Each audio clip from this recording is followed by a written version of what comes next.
Alright, hey guys, this is going to be our review of E3 2017. Yes, every conference. Microsoft, Bethesda, Ubisoft, Sony, and Nintendo. I think there was an EA one, but There were like small publisher ones, like, well, EA isn't small, but yeah. Devolver Digital had one as well, but we're going to focus mainly on the big ones. And what we're excited for. Yeah. Very excited. So very much hype. to start off, probably the game I've seen the most hype about for E3, which is DragonBall Fighters or Fighter Z, depending on how you want to pronounce it. I like Fighters. Fighters. But I feel like it makes more sense as FighterZ. Yeah, especially because most of the characters seem to be coming from Z instead of Super.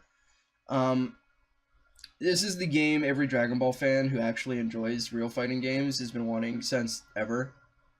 It's being developed by the same people who make Guilty Gear and BlazBlue. It looks beautiful. It does look beautiful, just Absolutely like both of those other gorgeous. two games.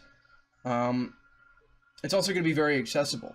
I don't know if I talked to you about this, but they basically have canned auto combos like King of Fighters 14 has and the new Marvel game will have, where you can just kind of mash the light button, and you know, Goku will do like an auto combo, launch you into the air, do a smaller air combo, and then launch you back down.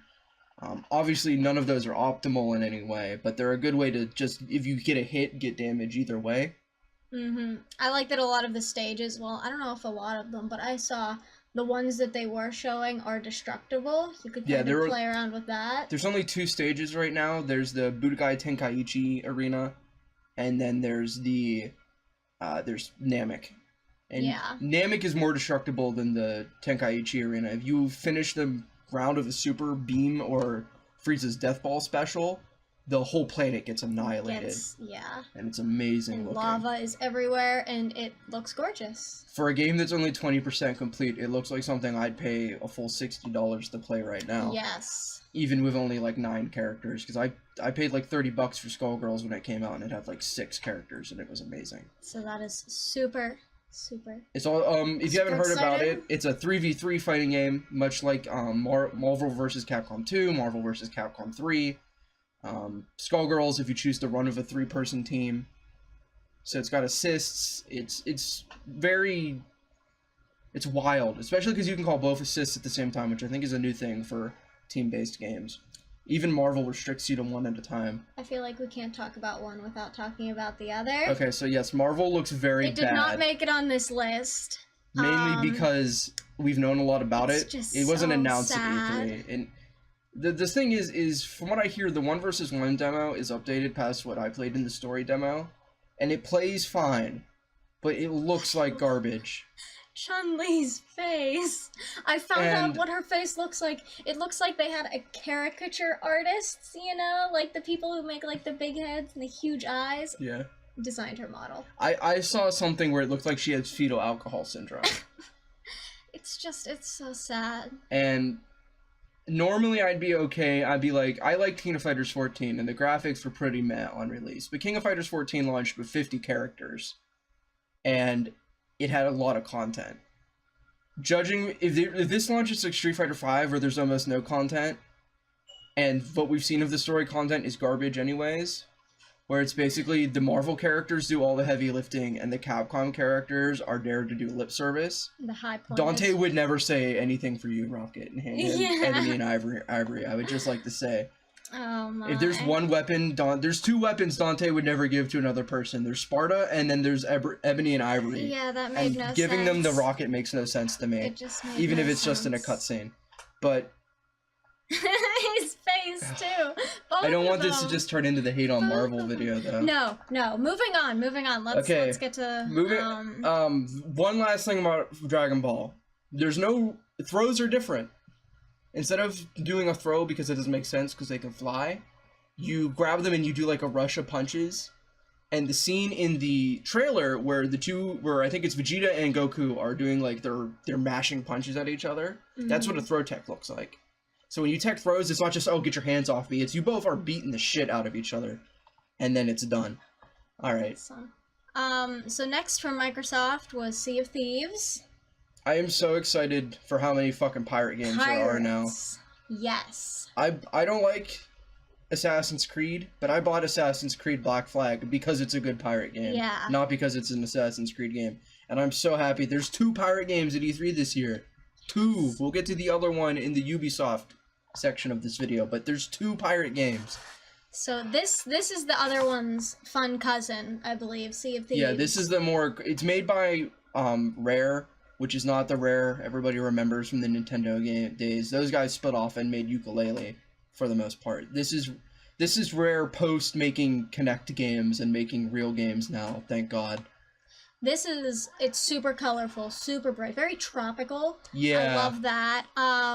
I loved, kudos on them for the trailer they put out of gameplay where the guy talked like a pirate. Yeah. For like a full 10 minutes. He was super dedicated. And they even made failing look like fun. Yeah. I did hear one thing. I read somewhere where somebody who actually got to play a little bit, they said the only thing that was kind of throwing them off, and I mean it isn't out yet, of course, is that they said that certain things were a little clunky. Like, whenever you would walk, it felt a lot like you were just floating around.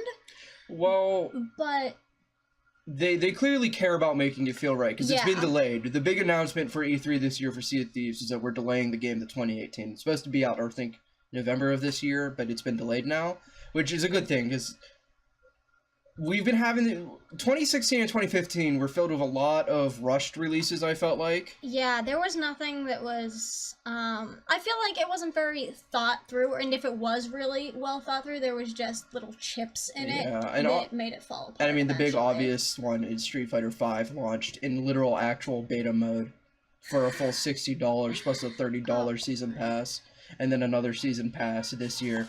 So thank God people are able to still delay games and get them made right. The water, though, and the sharks. The sharks in this game look absolutely badass. I'm completely fine with pirates being the new zombies, where there's just a new pirate game every 2 months, by the way, if they all look as fun as this one. Yeah, so this one is essentially you are a pirate, and you're on a team with a bunch of other people, essentially. How many people? Was it maybe like 5, 4? All the trailers I've seen like are very that? vague. There's like a 50-minute gameplay video I haven't been able to watch yet. From what I understand, it's just like you kind of load into a world and there might be a couple teams there, or maybe not, or... I feel like there's always going to be some opposing team, because when we were watching it, it seemed that other people could destroy your ships, and you could fight over treasure, but I feel like it's a great thing if you have a group of friends to play with. So, yeah.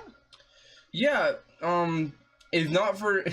There are a couple games that are very nostalgic for me, and if not for that, I think Sea of Thieves would have been one of my best games of E3. Evo. Too many things start with Evo. E around this time of year. Evo's next month. Okay. Next is Cuphead. That is a huge favorite. Yeah. That was actually announced 2014. I have E3. not followed it too closely, because I've started doing this thing now where unless it's a game that I have a personal attachment to, I don't follow the hype train. Because then I'm not super disappointed when it doesn't live up to the unrealistic hype. I think this game is beautiful, and they put so much work into it. Yeah, it was announced 2014. It was just going to be a boss rush game for $20 with this beautiful hand-drawn art style.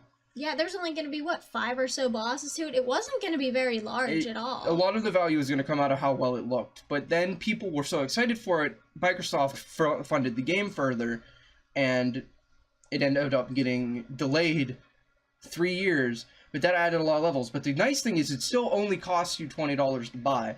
So the value of the game has only gone up through the delay, but the price has stayed the same.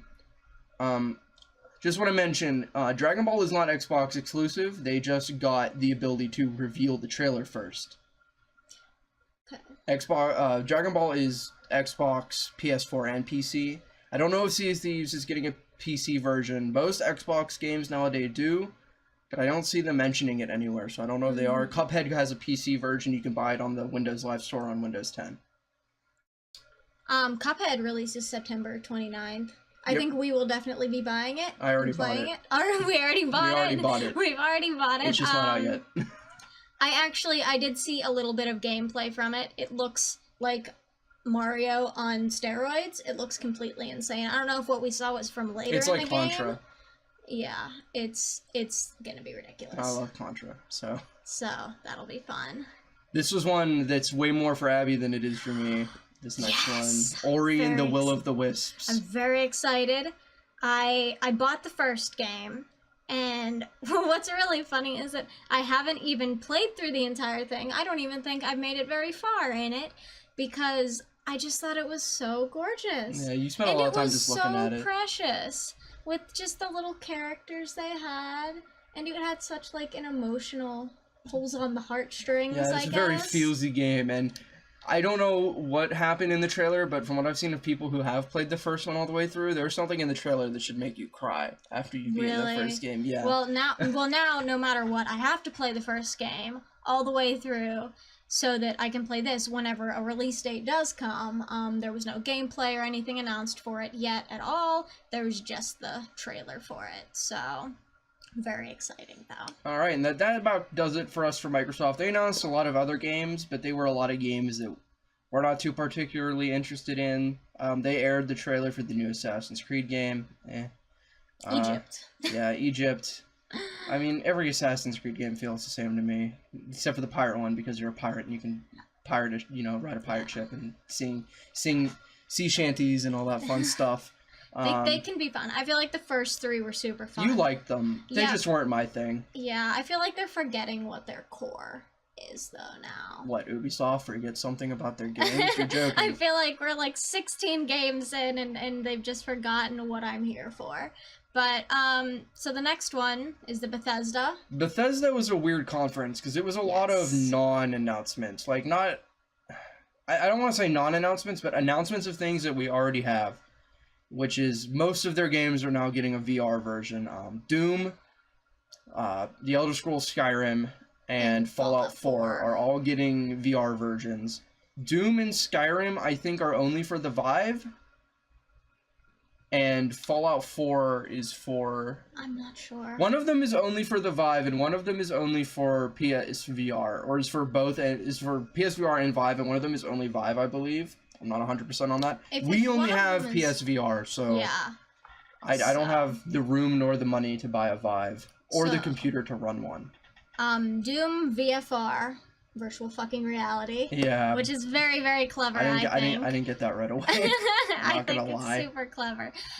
This is one that I think we have very mixed emotions about, because it seems so cool. Like, I want to be Doom guy, and I want to run around and shoot things like crazy, but it feels like it still seems slow to me. I think we were talking about that. The issue with running around and shooting things in VR is you're going to end up puking your guts out in about 30 seconds. Some people get motion sickness playing Doom without VR, or watching me play Doom without VR. Yeah, I know I do. I actually do have a I problem legit with have that. to stop playing Doom after about 3 levels, because I do suffer from motion sickness pretty hard, and I was really surprised when we got the PSVR. A lot of games didn't make me sick. Not too quickly, at least. It took about an hour or 2 before I'd really have to be like, I gotta take a break. But the way they get around it in Doom VFR is you don't run. You point with your left hand using the whatever VR apparatus you're holding, and you click and you move there with your left hand, and then you aim and you shoot with your right hand, but the game has a large amount of slow-mo involved, and I don't think there's glory kills. At least I didn't really notice any. I didn't see Which was a either. huge part of the flow of the game, and the fact that you just kind of click and blink around the map, it looks like somebody in their spare time put together a modification for the game, and Bethesda's trying to sell it as a new game. And that's the thing, all of these VR titles are new games. They're not updates being added to your already purchased product, which makes sense, especially for Fallout and Elder Scrolls. You'd have to rework a lot of things to be seeable from the VR angle. I think also what we were talking about was because of this VR angle and what you're saying, it seems as if a lot of the weapons have almost shrunk a little bit. Oh, view models are much smaller in So I feel VR like games. everything's just gonna feel a little less impactful as they think it might. But I'm still very excited for it. I mean, if it works, it's gonna work great. The other issue, right, is trailers for VR games are always awful. Yeah. You can't make VR look good. I don't think it's possible, at least not yet. It just looks like a bad first person Yeah, it looks game. like a game from 2001 with the field of view cranked up to like 120. Yeah, and especially when you're in a VR and you have like your headphones on and everything. Yeah, like, when you don't notice what's around you, it's very different. But I would be excited to play Fallout in VR if I liked Fallout 4 more than I do already. I'm not the biggest fan of Fallout 4. I preferred 3 in New Vegas, but that's another discussion. Elder Scrolls, I think, would be cool in VR as well. But I'd much prefer a new Elder Scrolls game that has VR enhanced into it from the beginning than a reworked Skyrim with VR kind of jammed into it at the end of its life cycle. And I know Bethesda loves to jam Skyrim on literally every new piece of tech that comes out. The Switch is getting Skyrim. I'm surprised my phone doesn't have Skyrim yet. I'm sure if they could, they would. The new Wolfenstein, which we forgot to add to this list, but the new Wolfenstein looks very cool. I love the first re-released Wolfenstein, the New Order. I didn't play the weird medieval fantasy science one they released that was like an add-on, but I heard that was good. The trailer for the new Wolfenstein was really good. I don't know. See, you really like it, and I think it's very okay, because I didn't play the first one, and I watched you play just a very small portion of the first one. So I don't know if I'm just not getting, like, the appeal, or... I just like that they don't apologize with what their world is. Yeah. Their world is ruled by Nazis. The Nazis won World War II. They don't apologize for it at all. There's swastikas oh my gosh, everywhere. I was thinking the of a completely walks different through trailer. The streets. I was thinking of a completely different Were you trailer. thinking of I was the thinking Evil of the Within? Evil Within. Yeah, no, I did love that trailer, actually. Yeah. I loved the, whenever the lady tossed the grenade and it was fake, yeah, yes. and she's like, nah, it's just it's just a dud. They're very And BJ Blazkowicz is like the average American hero. You can't hate that guy, really. Yeah, I that's the same goes for that one, that I did not actually watch you play that first I one ain't either. no Nazi. So it's like playing Inglourious Bastards, the video game. Like, how can you not enjoy that? Yeah. You're shooting Nazis. Okay, so that's Bethesda. Well, Bethesda also had Evil Within, but we didn't play that. The trailer was cool, very artsy, but I didn't play the first one because I didn't hear good things about it, so... Maybe it'll be something to look into if there's ever, like, a stale game season or something. If the Fightpocalypse ever ends? Yeah. Okay. Alright. Doesn't look like it will, though. Yeah, at this point. Ubisoft. One of the big surprises of this E3. There two companies I didn't expect to do well at this E3 were Nintendo and Ubisoft, and both of them surprised me, mainly because they teamed up on a game, which is Mario plus Rabbids Kingdom Battle. I heard the leaked name of this game about a week before E3, and I thought, that is stupid as hell. I think everyone did. I think was we all wrong. went, oh, okay. And now we're like, when is this game coming I'm buying out? this over Splatoon 2. Yes. I'm not joking this about that either. This is actually what we've decided. It was between this and Splatoon 2, and this one. Because it's Mario XCOM, which is I cannot amazing. get over Rabid Peach. I don't know why. She's just the most precious She loves it for the character thing. designs. I love it because it's Mario XCOM, and I can play it on the just Switch. So precious. But yeah, so we watched some gameplay for it. It does seem the only problem he had with it was a lack of weapons, but we actually found out that there are more. The moment I said that, they reveal all the different type of weapons in the Yeah. gameplay, and I'm like, well, no, I feel stupid.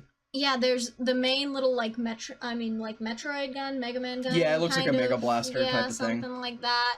And then there's a hammer that you can equip. Each character has a sub-weapon, which I think is unique to them. Mario gets a hammer, Luigi gets a non-rabid Luigi, just normal Luigi gets a sniper rifle.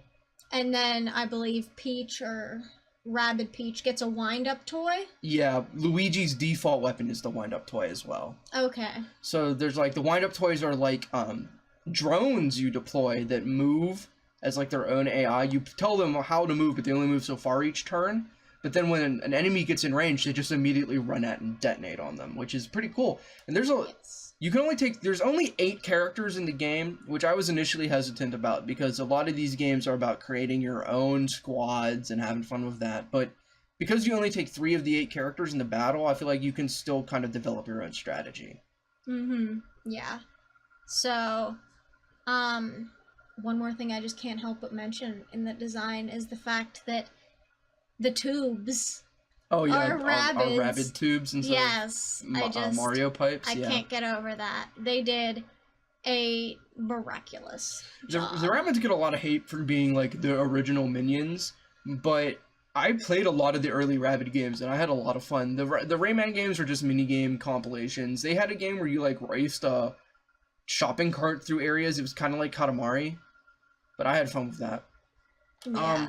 I believe that the main goal of this game was the director from Nintendo told them, make a Mario game like we have never seen before. So this was the result Mario of that. XCOM. Nobody expected that out of Ubisoft, but I think everybody's very excited about it now.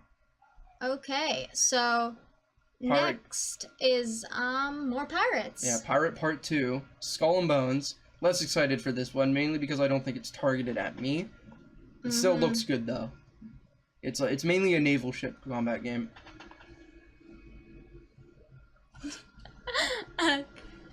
It's mainly a naval ship combat game where you just pirate. Like initially I thought it was more like the Steam game Blackwater, I believe it's called, where you join a crew and every person on that ship is a player and you're all responsible for making it work. It can be very bad or very amazing how well oiled that ship can work. But this is just you pirate a ship and you switch from position to position on that ship. Yes, this one is, it's definitely for, I feel like it's for people who enjoy a more tactical side of battle. Less roleplay, more tactics. Exactly. Which is good. There needs to be diversity in the pirate game market. Unlike Sea of Thieves, this is not so much as where you're sailing as much it is how you're sailing. Yeah. So, this one has, I believe it's 3 different ships so far, a heavy, a medium, and a light. Makes sense. And they all have different ranged weapons, I believe. The one has like a battering ram on the front, and then they have different cannons, you know, all that fun stuff. So that's where that game is. I don't know, it looked okay. It looked gorgeous from I'm not saying it's going to be bad. I'm just saying it's not. Oh, yeah, it's definitely nothing we would get. Yeah. But it's just really nice to, I don't know. It's nice to look at. I'd watch somebody else play it. I was really expecting not to care about anything Ubisoft put out. 2 games piqued my interest. 1 I'm definitely probably going to buy. So, you know. And that has a beta coming soon. I'm not sure how exactly to get in that or anything, but it just said that there was a beta that's going to be for that. Oh, the pirate game on Steam is called Black Wake, if you want to look for it, by the way. It's a fantastic game if you get into a full match. Super fun. I definitely recommend it. Speaking of betas, I forgot to mention this. DragonBall Fighter Z is going to have a beta by the end of summer.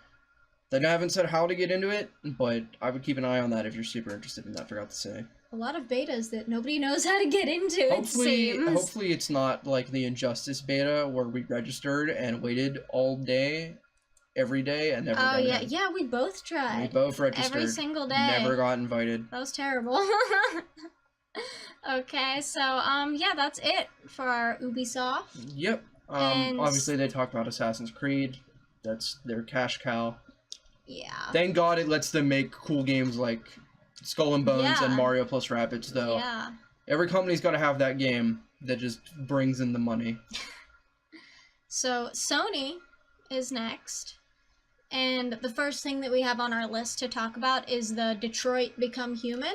There's no gameplay of this as far as I'm aware, but it looks amazing from the trailer if they do it right. Yes, they have, there's 3 different characters you can play, I believe. There's the lead guy whose name is Marcus. There's a girl who I think her name is Kara or Kara. And then there's some other male android, I'm not sure who he is. But he's actually, you know, he's not a resisting one. He's a police officer.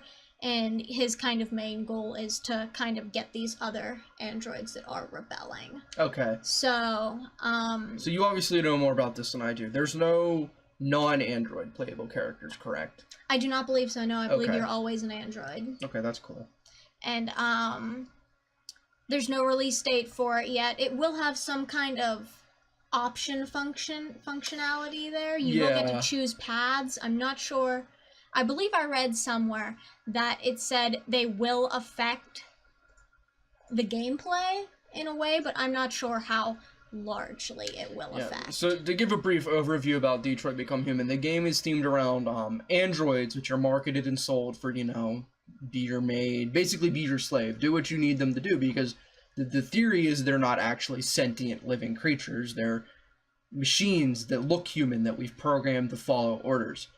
But you play as sentient androids who have gained their own free will, trying to, well, two of them are trying to free their brothers and sisters from what they call their bondage, you know. And then obviously the police officer one is trying to keep the status quo in line because that's what he's been told. He's been told that's what it should be. Yeah, it's they said that some are programmed with the emotions, but on these ones that they're trying to free, they have not been programmed. But he can, like, share it, apparently? Because yeah, it looks like he, like, touches them and it, like, gives them emotions. Because their little logo thing on their temple changes from blue to, like, this yellowish orange. Yes. And that indicates that they have free will now. So that's very interesting. There is some kind of political undertone, well, but the director did say that it's not a political game. It's a game about androids. My big hang up on this game is I've seen a lot of games do this. Choose how you want to do it. The big choice here is, will you be violent? Will you be non-violent? You know, how will your revolution go?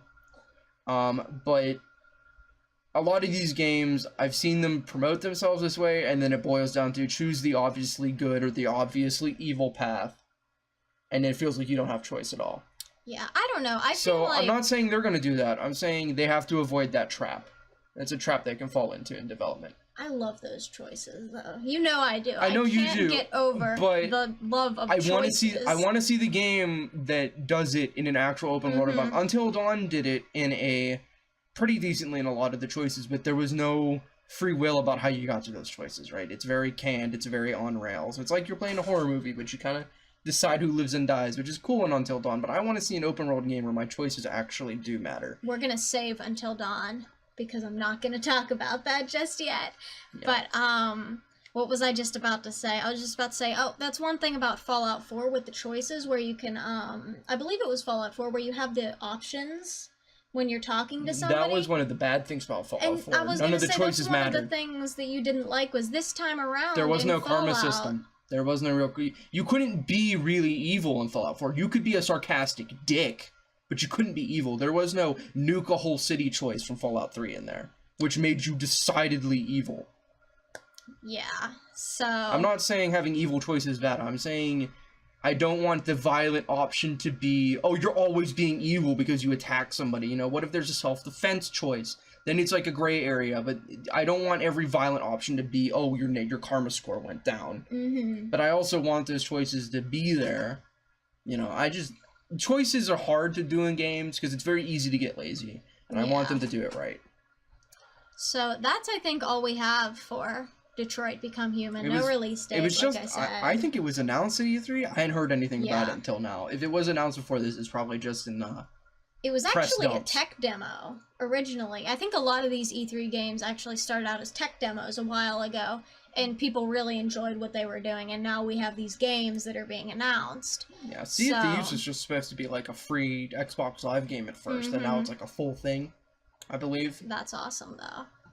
Next is Dad of War, Be a Warrior. The God of War soft reboot, as they're calling it. Dad of War, yes. Which is really, they should just call it God of War 4, because... Yeah, they have this weird tag on the end of it, because it's God of War / Be a Warrior, but you don't see that anywhere. It's not in the logo. I think that was just a trailer name, because he's teaching his son to be a warrior.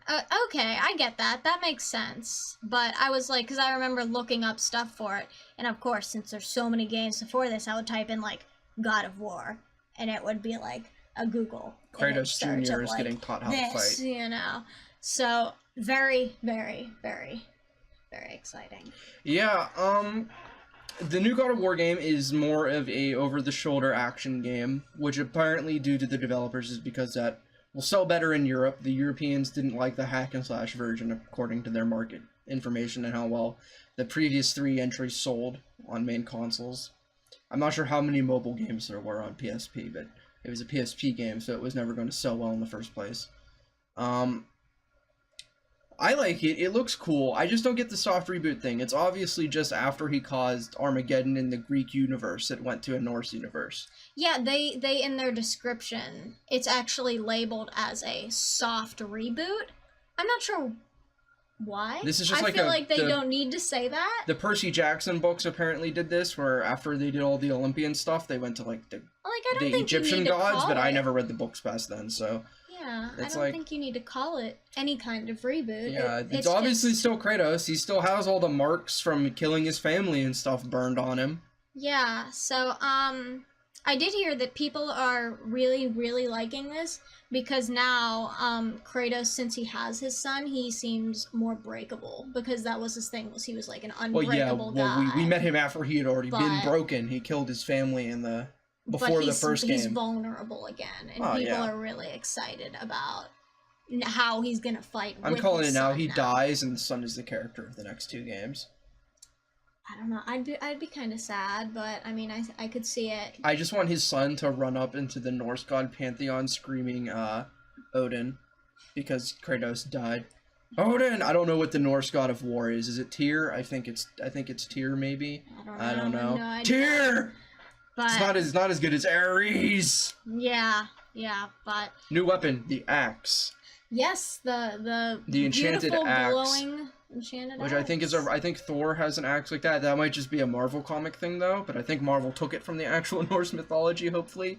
But I know there's an enchanted axe somewhere in Norse mythology, which is like almost as strong as Mjolnir. So I kind of want to see where he gets that, where that's from, but It's kind of shown in the trailer. Just as Kratos was the bringer of Armageddon in the Greek world, he's going to be the bringer of Ragnarok in this world, because he's working with the World Serpent, which is one of the things that happens at Ragnarok. The World Serpent kills...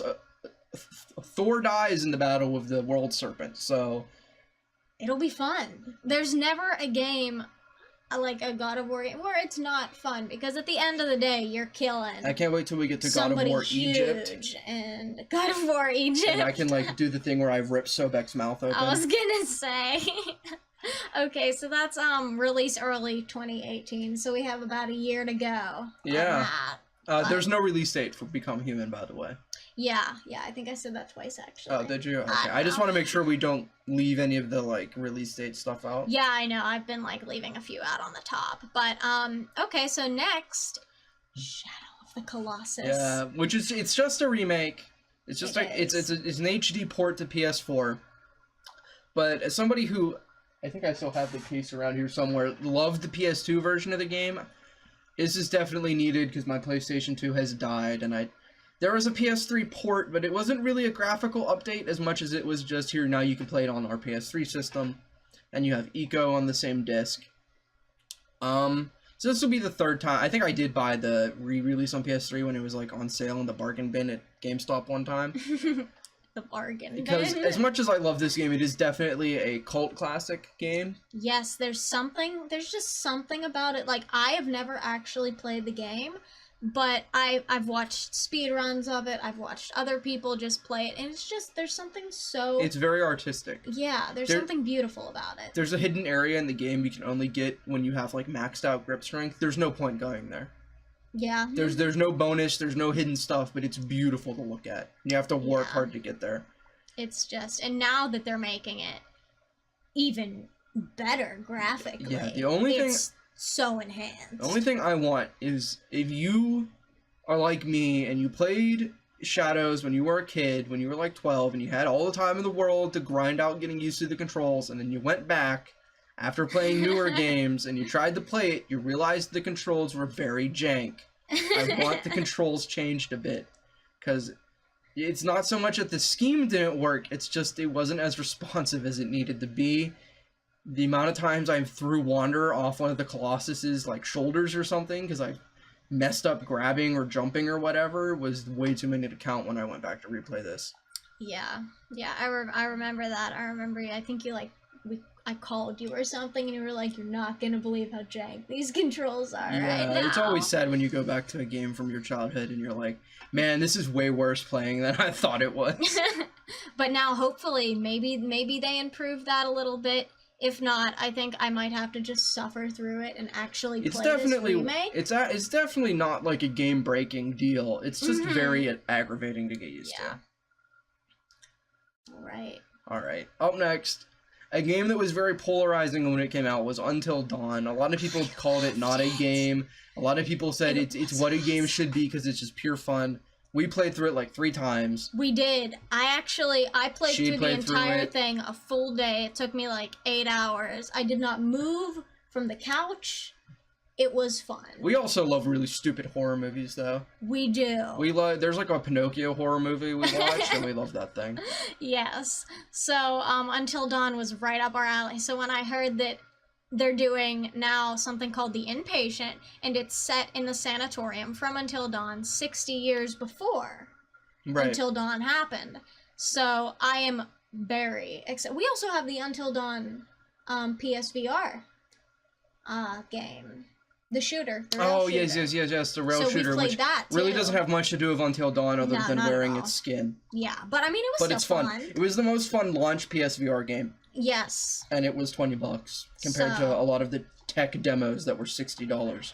Yeah, but The Inpatient, it looks, I don't know, I'm already sold on it just because of its connection to the game I've already played, and the fact that it's a VR game, that I know they know how to do well. They know how to do VR without making you want to hurl, which is a very important skill to learn if you're going to develop for VR. Yes, I don't know exactly whether this is very choice-based or not.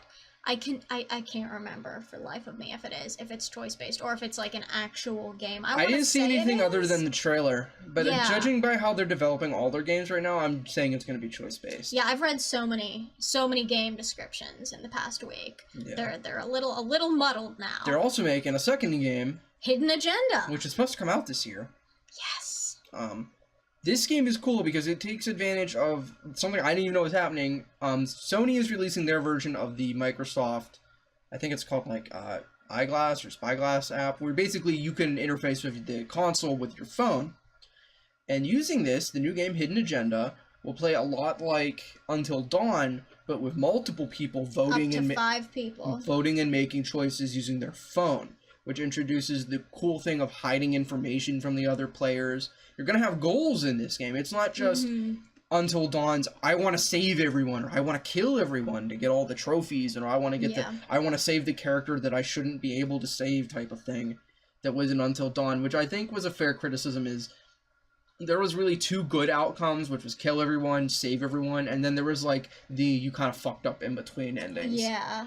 Those were the ones where the ending scenes were really impactful, though, because some people didn't make it, but some people were alive, and the police interrogations at the end were pretty intense. Yeah, but the cool thing about this, right, is because I'm assuming it's going to be the same length as Until Dawn, where if y'all sit down Saturday around 2, you'll finish it before, like, when y'all go home at night. Yeah. Because if y'all have objectives at the end of the game, unless it's something they expect you to continually come back for, I don't see it happening. Another cool thing about this, it could easily be played over stream or Skype. Because if it works like I think it works, you just enter a code the game gives you on the PlayStation app and connect over the internet. You don't have to physically sit in front of the PlayStation to play. Do we know what that app is called? I want to say it's called like Playtime or something like that. Play something. I can't quite remember though right now. There are a lot of games who have done this phone thing though. Quiplash I think is the most well-known one. Which is, it's kind of like charades, but with your phone, and you vote for who gave the best type of answer. One more thing about Hidden Agenda, before we go on, is that we didn't actually mention what it is. It's a crime. Oh, yes, it's a crime thriller. There's a serial killer, and he kills someone, and then he also sets traps for the first responders, and tries to kill them as well. Yeah, kind of like a mixture of Saw and the movie 7. Yes. Which are both. So the first 2 Saws were very good, and I liked 7, so... So we need to get friends, essentially, is what I'm understanding. Someone needs to play this with us. If he's not busy with college. Yeah. I'm not busy with college. Alright, now here comes the surprise winner company-wise, not game-wise. Game-wise is obviously Dragon Ball for me. But winner company-wise for Nintendo... I mean, for E3. For Nintendo. For Nintendo is E3. For E3 is Nintendo. Yes. It has Kirby, it has Yoshi, it has Metroid, it announced something for Pokemon, which we'll get funny. Yeah, we'll get to all that. But first up is Kirby. I love Kirby. Yeah. The weird thing about Nintendo this E3, none of their games have finished titles. None of them, except for the one Metroid game. Yeah. None of them have finished titles, which tells me they were, like, not really planning to go to the C3, but then felt like they needed to. Yeah, they finished everything, like, just on time. They're like, alright, we're going. Recently, Nintendo's been doing their own separate conference, like, in November instead of going to E3, so... They'll do, like, one announcement at E3, and then they'll, like, wander off and not even have, like, a booth. But they'd had a lot. They had tournaments at this E3 for the upcoming game ARMS that came out today on the 16th. Two tournaments. They had a Pokken DX tournament. Yes. Which wasn't that great because it was like internet personalities versus like fighting game personalities. Wasn't it the guy who won? The only person who won was like a professional. Was like a professional. I think he made top 8 at Evo, so like nobody was like they had Justin Wong playing, and I've never seen Justin Wong play anything but Marvel and Street Fighter. So okay, well back to Kirby. There's not too much to talk about Kirby. It looks like a lot like the Wii U Kirby game, but just updated, which is a good thing. Yeah, it just looks like a lot of fun. You can kind of make enemies your friends, which is gonna be a super fun feature. Which is coming back from an old. I think it was Dreamland Adventure 3 or something. You could kind of spit out enemies and have them fight with you. He loves to eat. I love to eat. Yeah. So it's just gonna be adorable. You can combine powers, which is something I always love in the Kirby games. It opens up a lot of creativity. I played so much of the Nintendo 64 Kirby game because you could combine literally every power of every other power. It was so much fun. We actually finished the Yarn World Kirby, I believe. You finished it. Did I? Well, we started it together. We made it like halfway through, and it was a lot like the co-op Mario games where having 2 people just made it unplayable.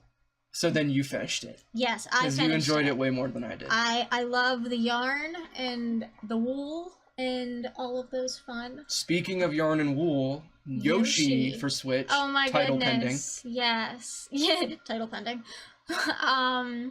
Released 2018. No title. Yes. Gameplay though. But it looks adorable. Yeah. I love it. I'm loving the craft Yoshi, and it fits Yoshi way more than it did Kirby. Mm-hmm. And obviously they know that because this is the 3rd game in that series now. I believe so. There was Yoshi. There was just Yoshi Yarn World, or Yoshi, Wool. They call it Woolly World. Woolly World for the Wii U. And then they added Poochie for the 3DS. Yeah, which is kind of like it's kind of like an updated version. It is. I'm actually playing it right now, so essentially a lot of the levels and everything are the same, but I think they added a level or two, or at least they added places within the level where you specifically do need to use Poochie. So it's like game 2.5 in this series. Yeah, it's a lot of fun, especially if you have like, you just want something to play. You don't want anything like super intense. You just want to sit down for like an hour or 2 and play something. It's super cute. Not every game has to be a competitive game. Yes. It's super fun. Okay, up next is going to be mainly me because Abby's never played a Metroid game. Yes, and I grew up playing Metroid, and this was like the best Nintendo E3 in years for me. So first off, they announced Prime 4. For those of you who don't know, Prime is the first-person console shooter version of Metroid. It started on GameCube with Prime 1, which was a phenomenal game. Everyone thought it was going to be shit because there was no, like... The C-stick on the GameCube isn't suitable for aiming yourself. So you turn and move with the joystick, and then you just kind of lock on, or you can hold down the lock-on button to go into free aim mode, but that makes you stand still. But they built the game so well, none of that mattered. It played amazing, you explored, there were secrets everywhere. It's a great game to speedrun because there's so many little tricks you can pull in the engine and stuff. And then the second one came out, and it was very bad. Well, it wasn't awful, it wasn't unplayable, but they made a lot of bad choices, and then the third one came out on Wii, along with re-releases of the first 2.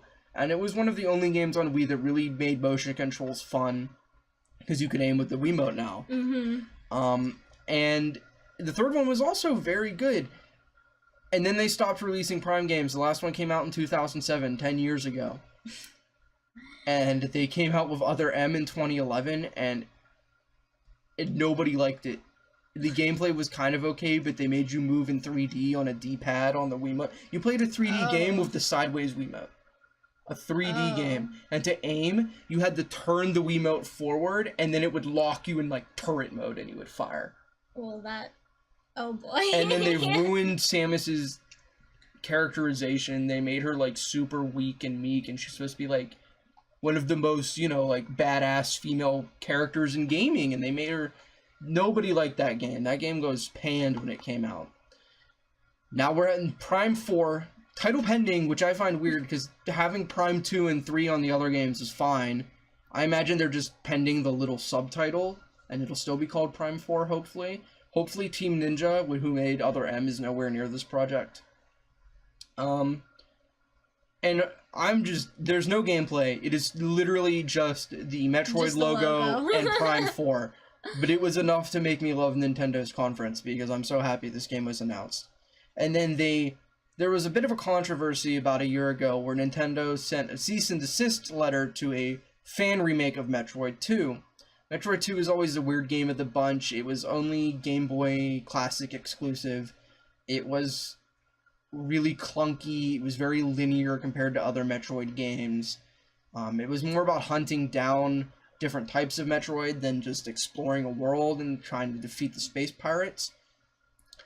And the fan remake was very good. It told another Metroid, not another Metroid 2 remake.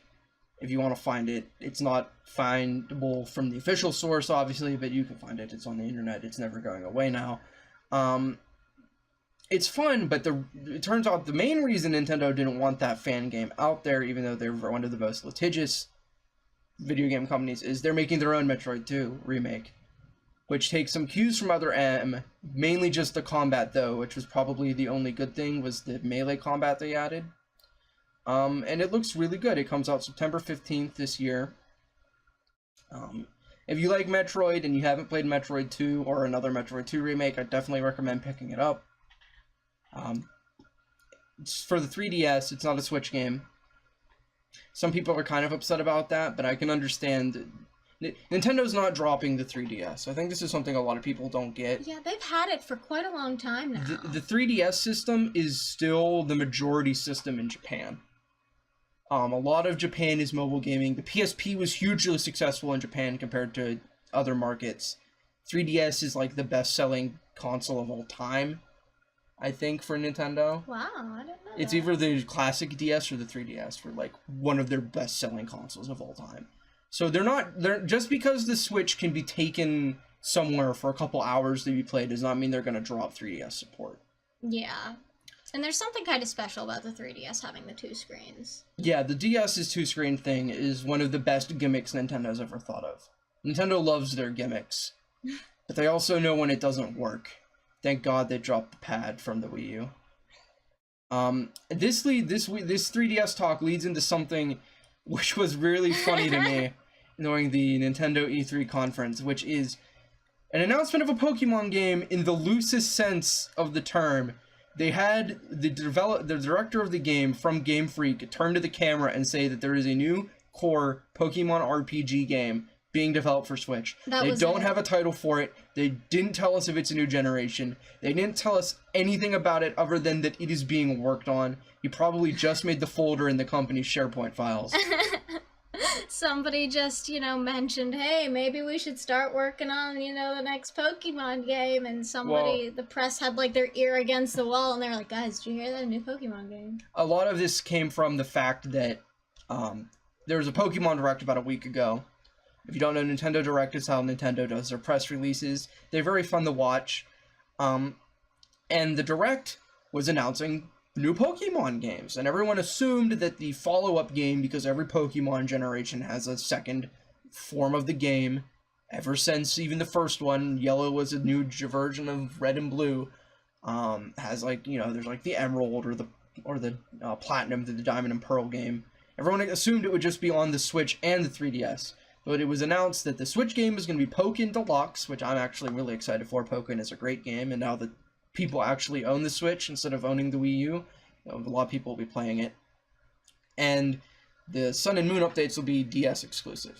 Yes. And there's a lot of hate unfairly directed at Pokken DX, like, how dare you take the slot of the Pokemon game? And I'm like, obviously it was not going to happen. Take this slot of anything because nothing's there yet. The internet gets rabid about things, kind of dumb. They had hyped themselves up saying Stars, which was going to be the Sun and Moon follow-up, when obviously it's the Sun and Moon 2. Yeah. Ultra Sun and Moon are 3DS exclusive. I think everybody just kind of jumped the gun for some reason. Yeah.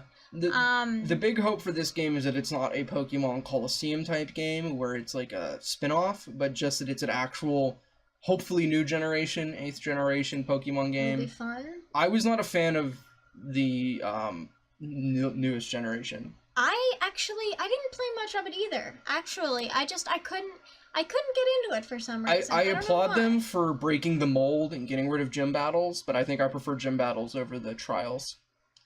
Yeah, I didn't even get into it. It's it's the most linear Pokemon game we've probably ever had. I know that like the tutorial is like crazy long for some reason, but yeah, it's also I think one of the shortest Pokemon games. Because there's 4 islands and they're relatively small. Yeah, well, we'll see what happens here, I guess. Yeah. But so, what game are you most excited for from E3? Oh my goodness, I don't know. I am having a really hard time. Why is it Dragon Ball?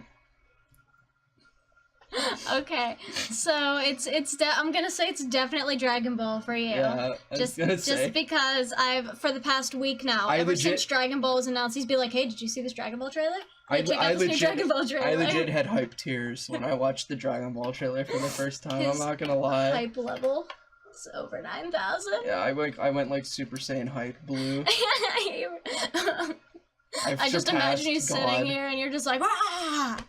But I don't know. I'm having a really hard time because it's between I think Yoshi and the Impatient for me because I really really love the previous games I'm playing for those or that I've played. So I don't know. There's too much happening. I just want to say, if Dragon Ball wasn't at E3 this year, most excited game that had nothing announced for it would have been Prime 4, and most excited game that's actually coming out soon would have been Rabbids. Yeah, it's been a glorious E3. Yeah. So I'm sad now that there's nothing for me to read about work anymore. But oh no, there's new Dragon Ball stuff coming out on the 21st. They already announced it. There's gonna be a new trailer, and they're gonna announce more characters on the 21st. All right. So we'll have more Dragon Ball stuff to read. Okay. I don't know if we mentioned it. Dragon Ball is just coming out early 2018. You mentioned on this list enhancements for Xbox One X. Yes, they did say that there are going to be enhancements for the Xbox One X. They never specified what they were. I want to go into what this is. So the One X is the PlayStation 4 Pro for Xbox. It's an updated hardware version of Xbox. It's going to be $500 on release, $499. I imagine the enhancements are just better graphics. Oh yeah, that's what I figured. I figured it was going to be something really small and probably insignificant. But I'm going to get it on PC anyways, which will run it better than the One X, so it doesn't matter. Yeah. At the end of the day, I mean, it's going to be a great game even if you're playing being on it PC on a also means microwave, mods up the ass. Well, I want to mod my Goku to look like Super Saiyan 4. It has been great. Yeah. And our wallets will hurt. My wallet already hurts. Your wallet will hurt probably worse than mine. This is the worst time to announce all these great games in the middle of the Fight-pocalypse, by the way. If you don't know what that is, there's so many good fighting games coming out this year. There's Injustice 2, Tekken 7, which I already own. I've owned both of them already. Pokken DX is coming out now. ARMS came out today. It just finished downloading. We're gonna be streaming right after we finish recording this. And then what else is there? There's Marvel. If you're still buying Marvel, I'm not. I'm gonna wait for a sale on PC. Oh my god. It looks fun. Like that's the thing, right? Is like it's so conflicting because the gameplay looks all right. We know. But it's okay. It's okay. It's okay. Okay, well, Marvel if you still want to get Marvel, and then what else is there? There's an indie anime fighting game coming out on Switch, and I feel so bad for the thing. Never got any attention because Dragon Ball got announced at E3. I don't even know what it is. It's like Sword something. Oh well. And it doesn't look. It looks good, but it's gonna be Switch exclusive, and Dragon Ball got announced at E3, so it got no attention. Poor guys. Yeah. Well, I think that about wraps this up, though. Best E3 in a long time. Yes. So. Alright, guys. If you enjoyed this video, be sure to let us know. If there's anything you'd rather have done in it, let us know. We're thinking about doing more of these podcast-like episodes in the future, where we just discuss things we're interested in the gaming sphere. If you have any recommendations on topics, let us know. I've been thinking of doing some breakdown videos on mechanics of games, because it's something I've always had a hobby in, like, just looking at how mechanics are handled. It's definitely more you than me. Yeah, she's more artistic side. Yes. I'm way more the mechanical side of I'm gaming. here for the fun. Mechanics are fun. For you, sure. I don't know. I love the way things look and all that. So. I like things working. That makes them fun to me. Yes. Things working is fun. That's true. Things working are fun. All right. If you guys want to, feel free to subscribe. If you want to watch us do most of our gameplay videos are recorded live on our Twitch page. Link will be in the doobly-doo down below. Have a great time, guys. All the trailers for these games will be in the description down below, by the way. Yes, we have to remember. Put the Wolfenstein one down in there. I will add Wolfenstein to this list, and Evil Within, because we mentioned it. We didn't have much to say, but the trailer is beautiful. I definitely recommend just watching the trailer. All right. I hope you liked the video. If you do, go ahead and click the like. Yep. Bye, guys.